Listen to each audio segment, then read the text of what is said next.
Hi everyone. Next JS project के इस part के अंदर हम लोग डिलीवरी पार्टनर्स के लिए ऑथेंटिकेशन वाला पेज बनाएंगे। ऑथेंटिकेशन वाले पेज से मेरा मतलब है लॉगिन और साइन अप वाला पेज बनाएंगे। ऑलराइट, इसके अंदर यूआई वाला जितना भी काम होता है वो हम लोग कवर कर लेंगे। नेक्स्ट पार्ट के अंदर उसमें एपीआई बना के उसको इंटीग्रेशन वगैरह वाला काम भी स्टार्ट कर देंगे। सो अगर मैं पॉइंट्स की बात करूं, सबसे पहले एक न्यू पेज बनाएंगे हम लोग डिलीवरी पार्टनर्स के लिए। उसके अंदर एक लॉगिन वाला फॉर्म बनेगा, एक साइन अप वाला फॉर्म बनेगा। जी हाँ, दोनों फॉर्म को मैं पैरेलली दिखा दूंगा, एक के बराबर एक। कैसे दिखेगा कैसा नहीं दिखेगा अभी आपको थोड़ी देर बाद में पता चल जाएगा। देन सारी इनपुट फील्ड्स के लिए हमें स्टेट डिक्लेयर करनी है, थोड़ा बहुत स्टाइल भी ऐड करना है और एक एरर भी फिक्स करेंगे। देखो, आपने देखा होगा अभी तक में भी, अगर आप लोग साथ साथ एप्लीकेशन बना रहे हो तो देखा होगा, अदरवाइज में भी नहीं देखा होगा। यहाँ पे एक एरर आता है लोकल स्टोरेज नॉट डिफाइन। ये क्या है, इसको कैसे फिक्स करना है, इसके बारे में आपको बताऊंगा। राइट, ये हमारी नेक्स्ट जेएस प्रोजेक्ट की प्लेलिस्ट है। 55 पार्ट्स आ चुके हैं, कुछ ही पार्ट बाकी हैं। पूरी प्लेलिस्ट का लिंक मैंने डिस्क्रिप्शन बॉक्स में डाल दिया, वहां से आप पूरी प्लेलिस्ट आराम से बैठ के देख सकते हो। ठीक है, अब कोड के ऊपर चलते हैं और सबसे पहले एक न्यू पेज बनाते हैं। और न्यू पेज के लिए क्या करना पड़ेगा, एक न्यू फोल्डर भी बनाना पड़ेगा। सो मैं ऐप के अंदर एक न्यू फोल्डर बनाता हूँ जिसका नाम मैं रखता हूँ डिलीवरी पार्टनर। राइट, इसके अंदर एक पेज बनाएंगे page.js के नाम से। और यहाँ पे हम लोग क्या कर सकते हैं, सिंपली एक फंक्शन डिफाइन करेंगे, या फिर आप एक कॉन्स्ट भी ले सकते हो, कॉन्स्ट पेज। और ये हमारा एक एरो फंक्शन रहेगा, इसको मैं यहाँ पे रिटर्न करूँगा। रिटर्न के अंदर एक डिव लेंगे हम। सबसे पहले यहाँ पे लिखेंगे डिलीवरी पार्टनर। ठीक है, इतना कर सकते हैं। लॉगिन और साइनअप वाला तो हमें दिख जाएगा। ठीक है, और इसको बेटर है कि हम लोग एक H1 टैग के अंदर लें, या फिर H2 टैग वगैरह भी यूज़ कर सकते हो आप चाहो तो। मैं अभी के लिए ये ले रहा हूँ। ठीक है, सो अब देखते हैं कि ये वाला पेज एक्सेस कर पा रहे हैं कि नहीं कर पा रहे हैं। और इसको एक्सपोर्ट डिफ़ॉल्ट भी कर देंगे पेज को। राइट, सो मैं अब यहाँ पे आऊँगा यूआई के ऊपर, और यहाँ पे इस वाले एरर की बात कर रहा था जो आपको यहाँ पे भी दिखता है कभी कभी। ठीक है, सो ये एरर फिक्स हो जाएगा इसके अंदर। देन हम लोग यहाँ पे क्या करेंगे, डिलीवरी मैन वाली, अच्छा डिलीवरी मैन नहीं था हमारा, डिलीवरी पार्टनर था। राइट, सो अभी ये वाली स्क्रीन हमें यहाँ पे दिख रही है। कूल। सो नेक्स्ट चीज़ क्या है हमें करने के लिए, यहाँ पे इनपुट फील्ड्स एंड फॉर्म वगैरह डिक्लेयर करना है। बट उससे पहले सबसे मैं क्या करूँगा, एक डिव बना लेता हूँ। और इस डिव का मैं यहाँ पे नाम लिख लेता हूँ ऑथ कंटेनर। राइट, एंड इसके अंदर मैं फिर से दो एक डिव बनाता हूँ। एक मैं यहाँ पे एक का नाम लिखूंगा लॉगिन रैपर, और दूसरे का मैं यहाँ पे नाम लिखूंगा डिव लगा के साइन अप रैपर। इसका मैं क्लास नेम भी दे दूंगा यहाँ पे, इसका नाम लिखूंगा यहाँ पे साइन अप रैपर। कूल, ठीक है। और इनके अंदर अच्छा टाइम सेव करने के लिए, बिकॉज इनपुट फील्ड्स वाले फॉर्म हमने दो बना लिए हैं। पहले रेस्टोरेंट के रजिस्ट्रेशन के लिए बनाया, फिर यूज़र के रजिस्ट्रेशन के लिए बनाया, और लॉगिन वाले फॉर्म भी हम लोगों ने दो ही बना लिए। राइट, सो हम लोग वहाँ से उठा लेते हैं। ईजी रहेगा हमारे लिए थोड़ा सा, बिकॉज टाइम सेव हो जाएगा हमारा। राइट, ये चीज़ें हम लोग पहले भी कर चुके हैं, सो इसी वजह से तो मैं जो जितना फॉर्म है इसको मैं कॉपी करूँगा और यहाँ पे लॉगिन वाले रैपर के अंदर डाल दूंगा। अब जो स्टेट थी ना ये भी देखेंगे, बट एक चीज़ मैं यहाँ पे चेंज करूँगा। पहले जो एंटर ईमेल है ना, यहाँ पे फ़ोन नंबर कर देता हूँ, एंटर मोबाइल कर देता हूँ। बिकॉज डिलीवरी बॉय के पास हो सकता है ईमेल आईडी हो ना हो, बट फ़ोन नंबर तो डेफिनेटली होगा। राइट, तो इसीलिए मैं यहाँ पे एंटर फ़ोन नंबर करूँगा। और जो ये स्टेट है ये भी मुझे डिक्लेयर करनी है। सो मैं इन दोनों स्टेट को एक बार के लिए यहाँ से कॉपी करूँगा और यहाँ पे पेस्ट कर दूँगा इस तरीके से। स्टेट को ऊपर से इंपोर्ट करना पड़ेगा, यूज स्टेट लिखूंगा, ऊपर से इंपोर्ट हो गई। ठीक है, और ईमेल की जगह पे मैं कर देता हूँ यहाँ पे मोबाइल सेट मोबाइल। बट ये दोनों चीज़ें ना, मोबाइल और पासवर्ड बेसिकली लॉगिन के अंदर भी, लॉगिन और साइनअप दोनों के अंदर आएंगे। सो मैं इसका यहाँ पे क्या करता हूँ, लॉगिन मोबाइल कर देता हूँ, लॉगिन मोबाइल, एंड यहाँ पे करता हूँ लॉगिन पासवर्ड। राइट, और यहाँ पे क्या करेंगे, set login mobile set login password. Cool है, और यहाँ पे इसको मैं लॉगिन मोबाइल वाली वैल्यू को डाल देता हूँ इस तरीके से। लॉगिन मोबाइल हुआ, एंड यहाँ पे सेट लॉगिन मोबाइल रहेगा, यहाँ पे सेट लॉगिन पासवर्ड आ जाएगा, और यहाँ पे क्या आ जाएगा, लॉगिन पासवर्ड। ठीक है, सो अब देखते हैं सही से काम कर रहा है कि नहीं कर रहा। अच्छा, ये कह रहा है कि इसके अंदर ना यूज स्टेट यूज नहीं कर सकते, रीजन बीइंग ये सर्वर कंपोनेंट है। तो हमें इसको क्लाइंट कंपोनेंट बनाने के लिए क्या करना पड़ेगा, यहाँ पे लिखेंगे यूज क्लाइंट। यहाँ पे आते हैं और अब इसने बोला login handle is not a function, ये वाला क्लिक वाला फंक्शन मैं फंक्शन बाद में बनाऊंगा वो एपीआई कॉल करने के लिए, तो अब इसको मैं हटा सकता हूँ। सो आप देख सकते हो कि हमें यहाँ पे एक छोटा सा फॉर्म दिख गया। अब सिमिलरली इसी तरीके से इनके मैं स्टाइल भी करूंगा, बट जैसे हमने लॉगिन वाला फॉर्म बनाया तो साइनअप वाला फॉर्म भी ऐसे कॉपी कर लेते हैं, कूल रहेगा ना। सो सबसे पहले मैं ये जो स्टेट्स हैं इनको कॉपी कर लेता हूँ यहाँ से और इसमें पेस्ट कर दूँ यहाँ पे, ठीक है। बट यहाँ पे ईमेल की हमें जरूरत नहीं है, ईमेल नहीं, हम लोग खाली मोबाइल से ही काम चला लेंगे, ठीक है। सो इसको हम लोग ईमेल को हटा देते हैं एंड देन हम लोग यहाँ पे आके जितनी भी हमारी इनपुट फील्ड्स थी इनको कॉपी करते हैं एंड यहाँ पे पेस्ट कर देंगे सेकंड वाले ऑप्शन के अंदर। यहाँ पे पेस्ट करा और ये जो ऑन क्लिक वाला फंक्शन है इसको हटा देंगे, इसकी जरूरत नहीं है।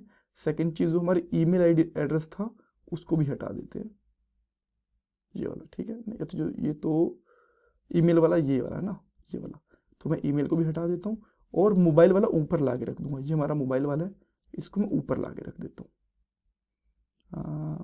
यहाँ पे है, इसको थोड़ा अगर मैं फॉर्मेट करूँगा पहले, ये मैंने फॉर्मेट करा तो ये साइनअप वाला रैपर है। सो सबसे पहले क्या डाला, नेम और देन फ़ोन नंबर आ जाएगा। एक बार फिर से चाहो तो फॉर्मेट कर सकते हो।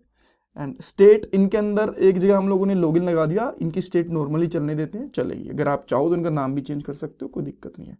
बट अब ये जो फॉर्म है ना एक दूसरे को ऊपर आ रहे हैं, सो बहुत ज़्यादा अच्छे दिख नहीं रहे। तो मैं बेटर इनके लिए क्या करता हूँ, जो ये ओथ कंटेनर है ना इसका मैं डिस्प्ले कर देता हूँ फ्लैक्स, तो आ गई। अब और क्या कर सकते हैं हम लोग, मार्जिन कर सकते हैं, ऑटो कर सकते हैं, बट इसकी ज़रूरत है नहीं, बट ठीक है अगर आप चाहो तो ये कर सकते हो ताकि थोड़े से सेंटर के अंदर रहें।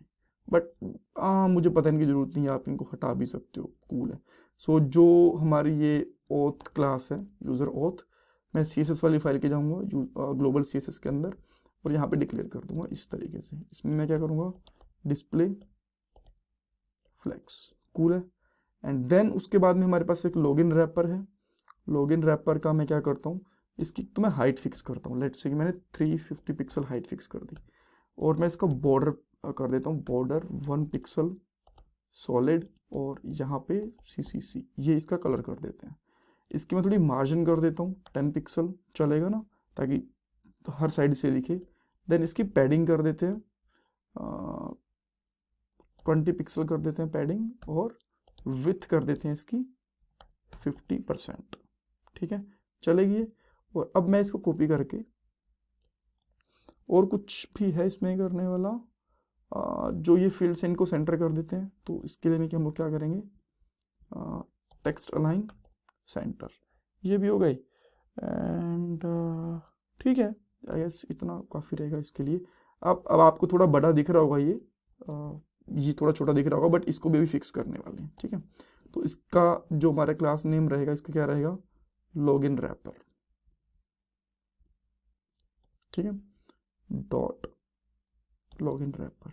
और सेम क्लास अगर हम लोग साइनअप रैपर के साथ भी, सेम CSS साइनअप रैपर के साथ भी लगा दी तो आई गेस चलना तो चाहिए। बाकी देखते हैं क्या रहता है, अभी के लिए कुछ अलग स्टाइल की जरूरत पड़ी तो भी देखते हैं। तो ये आप देख सकते हो प्रॉपरली मेरे हिसाब से ठीक दिख रहे हैं, ठीक है। तो और थोड़ी बेटर स्टाइलिंग करना चाहो तो कर सकते हो। और ठीक है, थोड़ी अगर आपको मार्जिन पैडिंग और देनी है तो आप बढ़ा भी सकते हो। जैसे मैं 30 पिक्सल कर देता हूँ, ये इसके साथ नहीं हुई, एक के साथ हुई, ऐसा क्यों। अब थोड़ी लग रही है दोनों के साथ हो गई, ठीक है। ये आप करना चाहो तो ये भी कर सकते हो। और इनकी विथ है आपको कम ज़्यादा करनी है तो वो भी कर सकते हो। लेट्स से कि ठीक है, अगर यहाँ पे थोड़ा और करना तो 50% भी कर दोगे तो भी चलेगा, बेटर ही है, कोई दिक्कत नहीं है, ठीक है। सो ये लॉगिन वाला, ये साइनअप वाला फॉर्म रह गया। ये इसका UI हमारा ऑलमोस्ट रेडी हो चुका है, ठीक है। अब हम लोग आने वाले पार्ट के अंदर, एक चीज़ और है, अगर इनके साथ आप ताकि यूज़र को पता रहे कि क्या किस चीज़ के लिए है, यहाँ पे लॉगिन और सिमिलरली यहाँ पे साइनअप डाल दोगे। सो साइनअप, तो आई गेस ये बेटर तो दिखेगा। ये लॉगिन वाला इससे बाहर क्यों चला गया, अरे इसके अंदर नहीं डाला, ठीक है अब डल गया। तो अब ये लॉगिन वाला फॉर्म दिख रहा है, साइन अप वाला। थोड़ी इसकी हाइट कम लग रही है, सो बेटर है कि जो हम लोगों ने यहाँ पे 350 डाला है, मैं इसको 400 कर दूँ तो आई गेस ठीक रहेगा, राइट। एक स्क्रीन पे आ भी रहा है, कोई दिक्कत नहीं है। अब जो मैं आपको 2 एरर्स बता रहा था, अगर मैं आपको यहाँ पे दिखाता हूँ, उसके 2 रीज़न थे। जो एक तो यहाँ पे एरर आता है, मैं आपको बता देता हूँ क्या रहता है कि जो हमारे पास लोकेशन वाली एपीआई थी, इसके अंदर बहुत बार थोड़ा लेट रिजल्ट आता है और कई बार ना सिटी वगैरह प्रेजेंट नहीं होती। तो यहाँ पे अगर आप लोग इस तरीके से क्वेश्चन मार्क लगा दोगे, तो अगर सिटी या फिर कुछ भी अनडिफाइंड है तो वो इशू नहीं करेगा, ठीक है। एक तो चीज़ ये है। सेकंड चीज़ क्या है, जो आपको यहाँ पे लोकल स्टोरेज की मिल रही है, कई बार ये होता है कि लोकल स्टोरेज रेडी नहीं होता, बनता ही नहीं है। जैसे कि अभी कार्ट और कोई यूज़र लॉगिन भी नहीं है, मान लो एक बार के लिए, जैसे कि अभी वैसे लॉगिन है बट लॉगिन नहीं है, या फिर आप कह सकते हो कि कार्ट में कुछ डेटा नहीं है, ठीक है। और एकदम से हम लोग लोड करवाने की कोशिश करते हैं तो इनमें कई बार इशू आ जाता है, इनमें डाटा नहीं होता है, राइट। सो इसको रिजोल्व करने के लिए हम लोग क्या कर सकते हैं, कस्टमर हेडर के अंदर जाएंगे और यहाँ पे पहले चेक करेंगे कि अगर यहाँ पे जो हमारा डेटा है यूज़र का एंड ये हैं तो ठीक है, तो इसको ये पार्स करे, नहीं तो ना करे। और अब आप देखोगे तो ये मेरे हिसाब से यहाँ से चले जाएंगे, राइट। सो एक बार के लिए इसको रिफ्रेश करके देखते हैं एंड यहाँ से देखो अब ये वाली एरर्स आए या नहीं आए। सो ये भी है, तो इसके लिए क्या कर सकते हैं हम लोग, या अच्छा एक चीज़ तो यहाँ पे हमें कार्ट चेक करना है, राइट। एंड सेकेंड चीज़, ये हमारा सर्वर कंपोनेंट भी है। सर्वर कंपोनेंट के अंदर लोकल स्टोरेज अवेलेबल नहीं होता, तो आप यहाँ पे यूज़ क्लाइंट ये यूज़ करो। अब मेरे हिसाब से बिल्कुल भी नहीं आना चाहिए, राइट। तो हम लोग यहाँ पे आते हैं एंड देखो अभी कोई एरर नहीं है, ये वाला पुराने वाला एरर है। मान लो मैं इस पेज के ऊपर गया तो भी आप देखोगे कि यहाँ पे कुछ न्यू आईडी प्रिंट हो रही है, बट इसके बाद में कोई भी एरर नहीं है। कूल।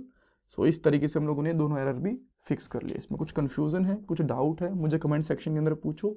और काफ़ी ज़्यादा लेंथी प्रोजेक्ट नहीं बचा है, अब मेरे हिसाब से 6-7 वीडियोज़ ही और आएंगी। उसके बाद में कुछ इन्हांसमेंट की वीडियोज़ जैसे फाइल अपलोड करना, टोकन वगैरह की, ये जरूर बनाएंगे, बट प्रोजेक्ट हमारा जल्दी खत्म हो जाएगा। So please subscribe this channel, like this video and share your feedback in comment section. और ये मेरा पेटीएम का डोनेशन नंबर है। Thank you everyone.